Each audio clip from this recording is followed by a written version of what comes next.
सिंह राशीच्या लोकांवर शनीची वक्र दृष्टी पडणार असल्याचं ज्योतिषशास्त्रानुसार सांगितलं जात आहे। येणारे दिवस हे सावधान राहण्याचे आहे, कारण नशिबाची नाही तर संकटांची घंटा वाजू लागली असल्याचंही सांगितलं जात आहे। मग सिंह राशीच्या जीवनात या ध्येयाच्या काळात कोणत्या गोष्टी घडणार आहेत, चला जाणून घेऊया।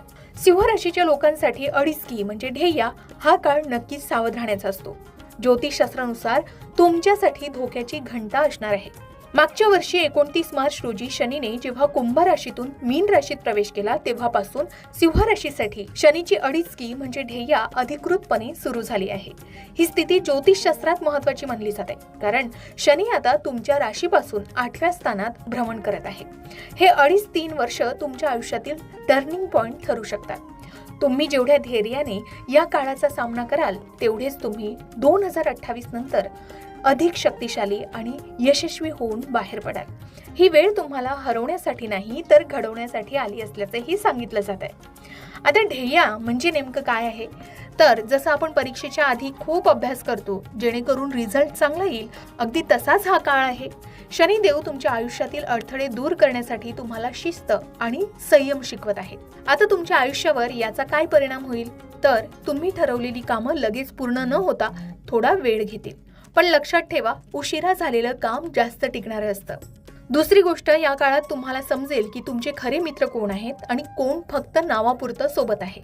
खऱ्या खोट्याची पारख या काळामध्ये होणार आहे। त्याचबरोबर या काळात घडलेला अनुभव हीच तुमची शिदोरी असणार आहे। 2025 पासून ते 2028च्या काळात तुम्ही जे काही शिकाल ते तुम्हाला भविष्यात खूप मोठं यश मिळवून देण्यासाठी मदत करेल। आता यासाठी काही सोपे उपाय आहेत जे तुम्ही करू शकता, ते म्हणजे कोणताही मोठा निर्णय घेताना घाई करू नका, विचार करून पाऊल उचला। दुसरी गोष्ट, शनीला कष्ट करणारी लोक आवडतात। तुम्ही प्रामाणिकपणे प्रयत्न केलेत की शनी तुम्हाला नक्कीच साथ देईल। तिसरी महत्त्वाची गोष्ट, डोकं शांत ठेवा आणि कोणाशीही विनाकारण वाद घालू नका।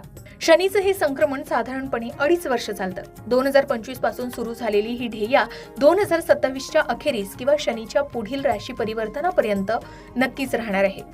हा काळ म्हणजे तुमच्या आयुष्यातील एक रिफ्रेशर कोर्स आहे, जो तुम्हाला भविष्यातील मोठ्या यशाची तयारी करून देतो। आता तुमच्या कुंडलीतील अष्टम शनी हा काय बदल घडवेल बरं, तर जेव्हा शनी 8व्या घरात असतो तेव्हा तो माणसाला अंतर्मुख करतो।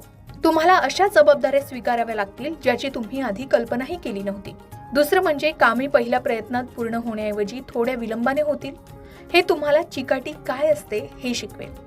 अष्टम शनी कधी कधी अनपेक्षितपणे वडिलोपार्जित संपत्ती किंवा विम्याचे पैसे मिळवून देण्यासही मदत करतो। जसं आधी सांगितल्याप्रमाणे केतूचं तुमच्या राशीतील वास्तव्य हे